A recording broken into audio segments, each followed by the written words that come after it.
صبر ایوب۔ حضرت ایوب علیہ السلام اللہ تعالی کے نبی تھے۔ وہ کھیتی باڑی کیا کرتے تھے اور ان کے پاس مویشی بھی تھے، اور وہ ہر وقت خدا کو یاد کرتے اور اپنا بہت سا مال غریبوں کے حوالے کر دیا کرتے تھے۔ ایک دن شیطان نے اللہ تعالی سے عرض کیا کہ ایوب کی ساری نیکی صرف اس لیے ہے کہ تو نے اسے بہت مال و دولت عطا کیا ہے۔ شیطان کو جھوٹا ثابت کرنے کے لیے اللہ تعالی نے حضرت ایوب سے اس طرح امتحان لیا کہ ایک دن بہت زیادہ بارش ہوئی اور زبردست سیلاب آیا۔ اس سیلاب میں ان کا سارا مال و اسباب بہہ گیا۔ شیطان نے اس موقع سے فائدہ اٹھایا اور فوراً ایک بوڑھے کے روپ میں حضرت ایوب کے پاس پہنچ گیا اور کہنے لگا، تمہارا سارا مال و اسباب سیلاب میں بہہ گیا، اگر خدا کو تم سے محبت ہوتی تو ایسا ہرگز نہیں ہوتا۔ یہ سن کر حضرت ایوب نے فرمایا، وہ دولت مجھے اللہ تعالی ہی نے بطور امانت دی تھی اور اس کے بہہ جانے پر مجھے کوئی افسوس نہیں ہے۔ اس کے بعد حضرت ایوب نے دوبارہ محنت مزدوری شروع کر دی اور اپنی آمدنی سے غریبوں کی مدد کرتے رہے۔ جب شیطان اپنے اس حربے میں ناکام ہو گیا تو اس نے نئی منصوبہ بندی شروع کر دی۔ اب اس نے خدا کے حضور عرض کیا کہ چونکہ ایوب کے بہت سارے جوان بچے ہیں، اس لیے وہ سوچ رہا ہے کہ جو مال سیلاب میں بہہ گیا ہے وہ سارا اس کو دوبارہ مل جائے گا، اس لیے اب تو اس کے بچوں کو مار دے تاکہ میری بات ثابت ہو جائے۔ اللہ تعالیٰ نے ایک بار پھر اپنے نبی کا امتحان لیا اور ایک زلزلے میں حضرت ایوب کے سارے بیٹے مر گئے اور سب کچھ تباہ و برباد ہو گیا۔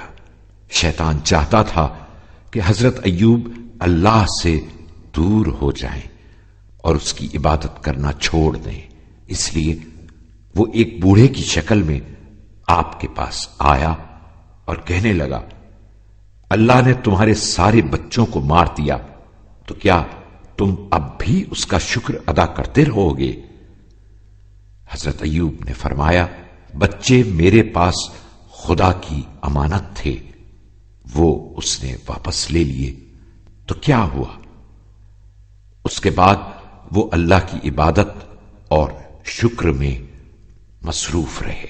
اب تو شیطان بہت ناراض ہوا اور اس نے خدا سے عرض کی، اگر ایوب بیمار ہو جائیں تو یقیناً تیری عبادت چھوڑ دیں گے۔ اس طرح امتحان کا اگلا مرحلہ شروع ہوا اور حضرت ایوب ایسی خطرناک بیماری میں مبتلا ہو گئے کہ سب لوگوں نے ان کا ساتھ چھوڑ دیا اور ان کی بیوی سے کہا کہ ان کو شہر سے باہر لے جائیں۔ حضرت ایوب کی زوجہ بہت اچھی اور نیک دل خاتون تھی۔ وہ اپنے شوہر کو شہر سے باہر لے گئیں اور کھانے کا انتظام کرنے کے لیے شہر جانے لگی۔ جب شیطان حضرت ایوب کو ورغلانے میں ناکام ہو گیا تو اس مرتبہ وہ حضرت ایوب کی زوجہ کے پاس پہنچا اور ان کو پرانی آرام دہ زندگی یاد دلائی اور دھوکہ دینے کی کوشش کرنے لگا۔ جب حضرت ایوب نے دیکھا کہ اب شیطان ان کی بیوی کو دھوکہ دینا چاہتا ہے تو انہوں نے اللہ تعالی سے دعا کی، اے پروردگار، سختیوں نے مجھے چاروں طرف سے گھیر لیا ہے اور شیطان مجھے تنگ کر رہا ہے، تو رحمان اور رحیم ہے، اس کی برائی کو مجھ سے دور کر دے۔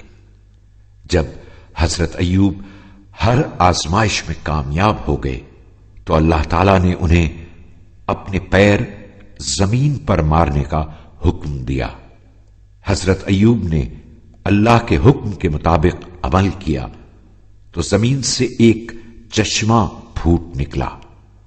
حضرت ایوب یہ دیکھ کر بہت خوش ہوئے۔ پھر آپ نے اس میں سے تھوڑا سا پانی پیا اور اسی سے غسل کر کے شفایاب ہو گئے۔ اس کے بعد اللہ تعالی نے اپنے اس نیک بندے سے جو کچھ لے لیا تھا وہ سب انہیں واپس لوٹا دیا۔ اس طرح حضرت ایوب خوشی خوشی دوبارہ اپنی پرانی زندگی کی طرف لوٹ گئے اور پوری دنیا کو سختیوں کے مقابلے میں صبر کرنے کا راستہ دکھا دیا۔